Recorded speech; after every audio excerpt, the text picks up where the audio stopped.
Hi friends, welcome to माय घरकुल. Sankrant special भोगीची भाजी आज आपण बघणार आहोत. तीही पारंपरिक पद्धतीने आणि कोणीही इझिली करू शकेल अशी सोप्या पद्धतीत. चला तर मग सुरुवात करूयात. सर्वात आधी मी इथं आपल्या मसाल्यासाठी काही जिन्नस घेतले आहेत. त्यात शेंगदाणे, सुकं खोबरं, 1 इंच आलं, काही लसणाच्या पाकळ्या, कोथिंबीर, धने आणि घरात असलेले जे काही थोडे असतील ते गरम मसाले. याला छान मी भाजून घेतला आहे. मंद आचेवरती आपल्याला भाजून घ्यायचं आहे, जास्त करपवायचं नाही. तर आता हे सगळे भाजलेले जिन्नस आपण मिक्सरमधनं वाटून याचा मसाला करणार आहोत. आता भोगीच्या भाजीसाठी लागणाऱ्या भाज्या मी इथं घेतल्या आहेत. तर ही आपली वालाची पापडी शेंग म्हणतात किंवा काही ठिकाणी वाल म्हणतात, वाटाणे, 1 बटाटा कट करून घेतलाय, छोटा 1 टोमॅटो, बारीक कांदा आणि आपली हरभऱ्याचे दाणे, एक छोटंसं गाजर घेतलंय आणि ज्याचा मान असतो ते 1 बोर आणि 2 वांगे घेतली. यामध्ये पावटा घातला जातो, पण आम्ही सध्या जिथे राहतोय तिथं पावटा मिळत नाही, म्हणून तो मी स्किप केलाय. तुमच्या तिथं मिळत असेल तर तुम्ही घालू शकता. बऱ्याच वेगवेगळ्या ठिकाणी या भाज्यांमध्ये आणखी काही पालेभाज्या ॲड केल्या जातात.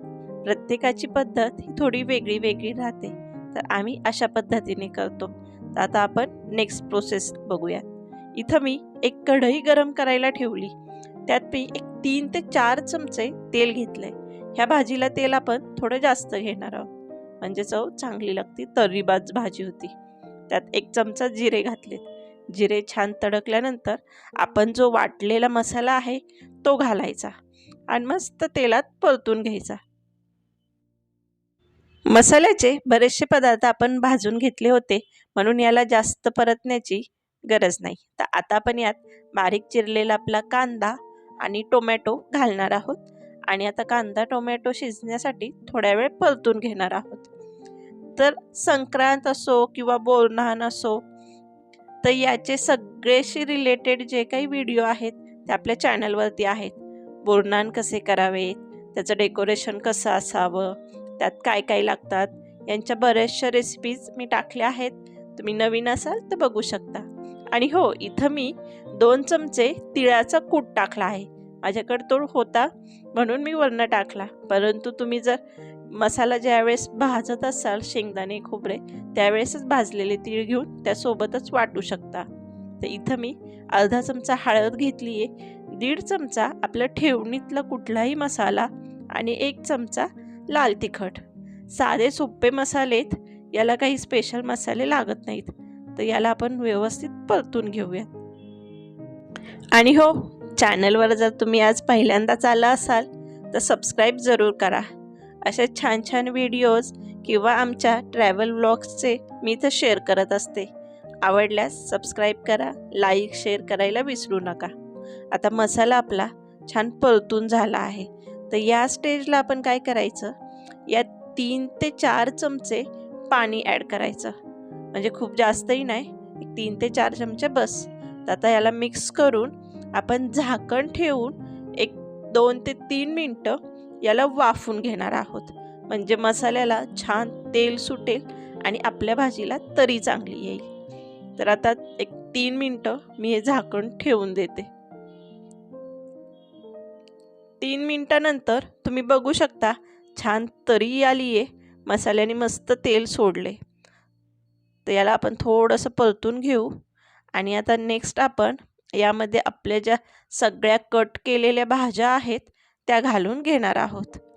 आपण इथं ह्या सगळ्या कच्च्याच भाज्या घालत आहोत, कारण आपला मसालाच इतका चांगला आहे की त्यात ज्या प्रॉपरली शिजल्या तर भाजीला आणि ह्या सगळ्या ज्या भाज्या आहेत त्याला चव चांगली लागते. म्हणून आधी तेलात परतणं किंवा थोडं वाफून घेऊ नका, डायरेक्ट मसाल्यामध्ये शिजू द्या त्याला.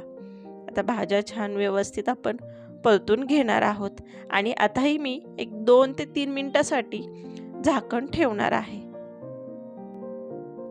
पाणी ॲड करण्याच्या आधी आपण झाकण का ठेवतो किंवा या वाफेवरती थोड्या भाज्या छान परतल्या जातात, मसालाही आणि त्याची चव चांगली लागते, म्हणून मी इथं एक 2 ते 3 मिनटं झाकून ठेवले. तुम्ही बघू शकता आताही मस्त भाज्या परतल्या गेल्यात. तेलही सुटतंय. तर याला थोडंसं आपण आता मिक्स करून घेऊयात.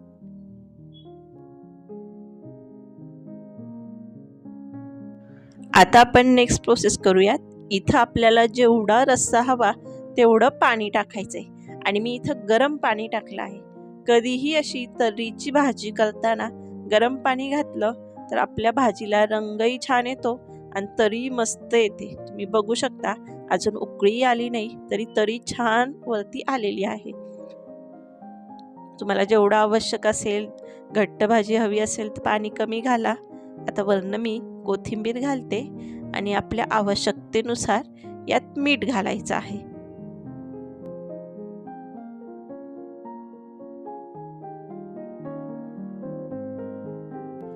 मीठ घातल्यानंतर आता आपण झाकण ठेवून देणार आहोत आणि याला साधारण मंद टू मीडियम फ्लेमवरती एक 10 मिनटं शिजून घेणार आहोत.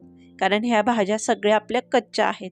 गाजर बटाटा शिजायला वेळ लागतो. तर एक 10 मिनटानंतर तुम्ही बघू शकता आपल्या भाजीला मस्त उकळी फुटली आहे, तरी छान आली आहे आणि आपल्याला जेवढं भाजीची थिकनेस हवी होती तेवढी आली आहे. भाज्याही छान शिजल्या आहेत. तर आता इथं आपली भोगीची संक्रांतची स्पेशल अशी ही भाजी तयार झाली आहे. तर ही संक्रांत स्पेशल भोगीची भाजी किंवा तुम्ही याला मिक्स वेजी म्हणू शकता किंवा ह्यात काही घटक वेगळे केले तर गुजरातमधली फेमस ही उंदियोची भाजीही म्हणू शकता. आपली झटकीपट तयार झाली आहेत. तर या भोगीच्या दिवशी ही भाजी नक्की करा आणि आवडल्यास कमेंट्समध्ये सांगायला विसरू नका. व्हिडिओ संपूर्ण पाहिल्याबद्दल खूप खूप धन्यवाद.